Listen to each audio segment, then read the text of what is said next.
Beatriz, your host here on Beatriz Book Nook, and today I hope I can bring you a fun tag for you to watch because I'm going to be doing the tag that Danny from Danny Doubles created for You Want Me to Go Where?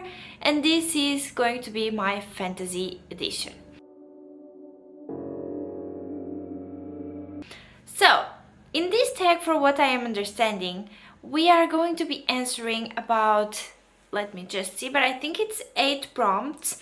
And with these 8 prompts, we have to choose books that we think would fit best into these questions. And in the end, what we will have is we will have our own fantasy world, and let's see if we actually can survive in there and can live in there or not, but hopefully we will. So stay tuned and let's keep on watching, and I'm going to be giving you the first question. Okay, so let's go on to this, and the first question is going to be, what fantasy world would you die the quickest? And this is interesting because there are a lot of fantasy worlds where I would be like, oh, I know I won't survive this, but I am also optimistic, and I know I'm like, with the proper training and with the proper mentality and with the characteristics that our main characters always have, I also might be able to pass on to this. But the one that comes to mind every time that I think I would probably die first in this one, and that is because there are a lot of characters that would make me go bonkers. There are a lot of characters that would just like try to get ahead of me and try to like pass the leg under me, something like that. I don't know how to say it and explain this in English, because I am someone that might not be able to make it, and if I do, it would be very lucky. And let me tell you that this book, you all know, I have been talking about it a lot recently, but that one is going to be, as you can see in here, that one is going to be the fourth wing. That first day, that day that you have to pass onto the parapet, which is the worst part and the way that you prove that you are able to be a dragon rider, it's the one that would make me go like, I know that I'm not going to pass this. First, I am afraid of heights. Second, look how small they portray the parapet. And third, I am so nice to people that I am sure that they would be like, move out of the way, and then I would be like, okay, and then I would go and forget that this was a parapet and that I could fall to my death. So this is going to be the first one. I'm sure I would definitely die in the parapet, and if I don't die in the parapet, I am sure that the dragons would burn me to death, because I am also very unsure of myself, and for the way that Rebecca Yarros portrays the dragons and their way they choose their riders, I know I would most likely die to one of them, which is sad, but it's okay. And this is the first question. I would definitely die in the world of Fourth Wing. The second question, and this is very much the opposite of our first question, is going to be, what fantasy world would you likely survive? And for this, I think I'm going to give 2 books because they are very similar vibes, and I really enjoy one more than the other, but I think they are both worth it.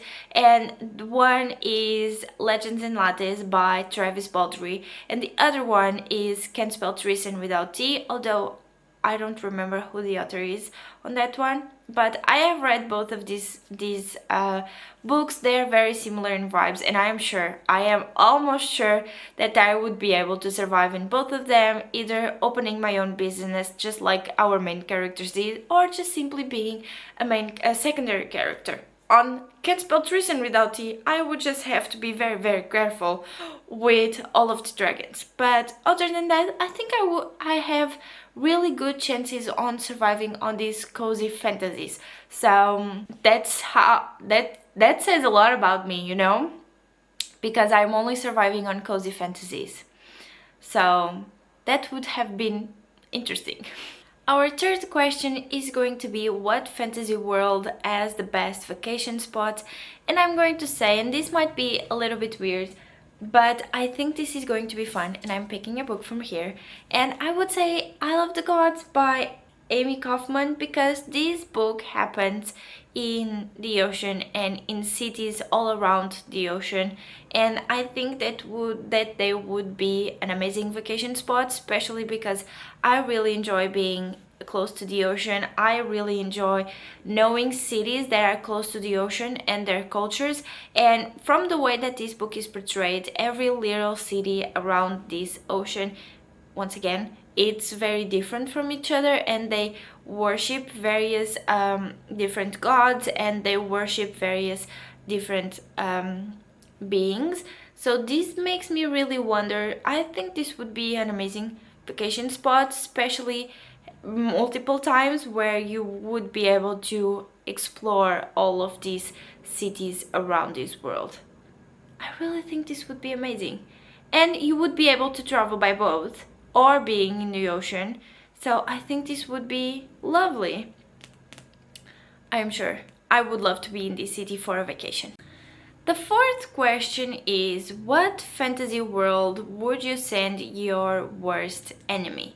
Now I have to think a little bit about this one, because I am not very sure. Give me a moment, I will look into my shelves and I will think, but I don't know. I'm having a hard time choosing just one book, or at least choosing one. I don't have books with world buildings that are that hard or that are that deadly, but one that I would send definitely an enemy, and this is because I have soft DNF'd the book and it's very confusing to me, the book, that would be Mermaid Moon by Susanna Kokal. And the only reason that I am sending my worst enemy there is because the book is very confusing, the world is very strange, and I don't know what happened in the book because I soft DNF'd it. I will come up to it, but in the end, although it's not deadly, it's a very confusing world, and my worst enemy might not know where they are getting to. So I think that is a good option, due to the fact that can either be a mermaid, or they can be a normal person, or they could be the one that got stuck into the rose bushes. So yeah, it's not because I think the world is deadly, it's most because I think the world is very confusing and developed in a way that doesn't make it easy to understand what is happening, you know? So that is the main reason why I would send my worst enemy into this world. So our fifth question is a very interesting question, and that is, which magic would you be able to master? And after a little bit of thought, I think I would be able to master some type of magic within the Darker Shade of Magic collection by V. Schwab. Mainly because that type of magic is elemental magic, and this means that they have air magic, water magic, fire magic, earth magic, and they also have blood magic. So my hopes on this one are quite high, because I think I would be able to easily master one of them. Hopefully it would be water magic, because I love water, but if not, I don't know, but I think that within this series I would be able to master some type of magic. Although I am not sure if I would be able to be an Antari, which is the magician that has and is able to control the most types of magic, but at least one of them I am hopeful that I would be able to master. At least one of them. That is what I hope. Our sixth question is going to be, what magic would you suck at? So this would be what magic I was going to be bad at, and after a little bit of thought, I think I have the answer, which is going to be from the book A Magic Steeped in Poison by Judy Lin. And this book, basically, the magic system is regarding our main characters and the ones that are able to make magic. they can brew this magic within the teas that they make. And I don't have enough patience to brew tea correctly. I just put my, if I want tea, I put a mug in the microwave and I just then put the packet of tea inside, which I know is not a good way to make tea, but oh well. And you can blame me, but I just think that I would suck at this one because I wouldn't have the patience to either better understanding all of the leaves or all of the tea types and what they can do, but also I wouldn't have the patience to brew a nice tea onto this one. So I think this is my answer, and hopefully I don't know, but I hopefully would be able to go somewhere with that or without, but I just know that I would be pretty bad at it. For our last question, and this is the 7th question, and this is going to be build your own fantasy world. We have to choose an hero or a companion. We also have to choose a setting. We also have to choose an animal companion, a magic or fantastical element, and then we have to choose a villain or a conflict. So for my hero, and I think this is going to be a weird one to choose, but I'm going to be choosing the Fantastic Trio from Harry Potter. I really like them. Since I was a little kid, I have liked Harry Potter. It's one of my most comfort series. I watched, or I try to watch every year, the movies when the time starts to get colder. It feels a little bit cozy out, and when the sweater weather starts to appear. But I am choosing them because they all have amazing qualities, and each one of them is brave on their own. Each one of them has their intelligence on their own, and I think with whatever we would do, I think they would be amazing to bring with me and request help to, because they would bring different assets to our expedition and to our conflict in the end, you know. So I think this would be an amazing companion.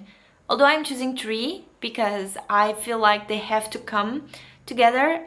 If I had to choose one, and I know this would be weird, but I would be choosing Hermione because I think we would be quite a good pair, you know? So this is the first one. Then a setting. Although I said earlier that this would be one that I would most die quite easily, I would still think that the setting of Fort Wing with the Riders Academy and all of that would be an amazing world to be in. Although I would just probably not be a dragon rider, but I would definitely be most likely within the scribes. But I think this would be an amazing setting to be in, see all the dragons and be able to be together with them, and maybe one day, if I was going to be a dragon rider, find a bond with one of them. So I think this one is done. The next one is going to be an animal companion. And I don't frequently read books with animal companions, but for this one, I think I will have to give for Can't Spell Trees and Without Tea. In the first book, our magician, she's still the secondary character, the main character, but she's, to me, not as important as Reina. Our Reina's girlfriend, she has a griffin, and this griffin, when they arrive at the city they want to be established on, this griffin goes on into the forest and he finds a mate for himself. And then they have little kids, and the griffin gives a Reina, our, to me, main character, he gives her a little griffin egg. And I would love that. I would love to have a griffin companion that would take me into the skies and fly with me wherever I wanted and just be there for me, because I love the way that the author described how Reina took care of her little griffin off her little egg, and I think I would do the same if I had one. So the griffin from Can't Spell Treason Without T would definitely be an animal companion that I would want to have. Then I have to choose a magic or fantastical element. And for this, I would think, I don't have a particular book in mind for this one, but I think I would have to choose some sort of elemental magic, because that is what to me gives me happiness. Either that or some type of, just like I'm currently reading Caraval, some type of circus element that just appears like in Caraval or appears just like in the night circus. So either elemental magic or some type of fantastical element within a circus. I'm not sure to pinpoint how the magic within these two books, Night Circus and Caraval, works, but I just feel like they are fantastical in its own way, that I would love to have it onto my books or onto my fantastical world. And then the last one is going to be a villain or conflict. This is a fun one. This is a fun one. So for our last element, I don't really also have someone in mind, but I would say something like the one within the Last Hours trilogy from Cassandra Clare. I am choosing this one because although what happened is quite weird, and we are talking about mostly demon-like things and all of the things that the shadow hunters like go on, to me the main conflict on this one was that someone was feeling betrayed, that they killed her family, and because of that she decided that it was time to revenge her family and try to find a way to bring her family back. And for that she went into the underworld almost, and she made a pact with some type of bigger demon, and that bigger demon brought chaos and brought stuff into the real world. I don't know, I think I explained this very badly, but I think this would be an interesting like kind of thing. I don't know. I actually don't know who I would like to be my villain in my story, because I would prefer to not have one. But if I had to choose one, I think I would choose some type of demon that me and my companions and everyone else had to fight and had to like make the world okay again to live in. So that is why I think The Last Hours from Cassandra Clare is the best one that represents this, because I think although bad, it can also be quite harmless, you know, in a way, almost. I don't know, I haven't lived it, so I think this would be interesting to live on. And this is all that I have for today's video. I think my world, my fantasy world, would be quite a weird one, but that is why it's my perfect one and not someone else's. I hope you enjoyed this video. I hope you had fun watching me think of what books I would be able to live in, what books I would die, what books I would have fun and be able to master some type of magic. And I hope you had fun understanding a little bit more about my favorite or my type of magical world that I would love to create one day. But I also want to shout out Danny from Danny Doubles for creating this amazing tag. If you want to see her answers, I'll leave her video down below. And I think this is all, friends. So until next time, I hope to see you around on the internet, on sprints or on other people's videos. So I hope you have an amazing day, night or evening, wherever you are in the world. And I'll see you all on my next one. Until then, bye, friends!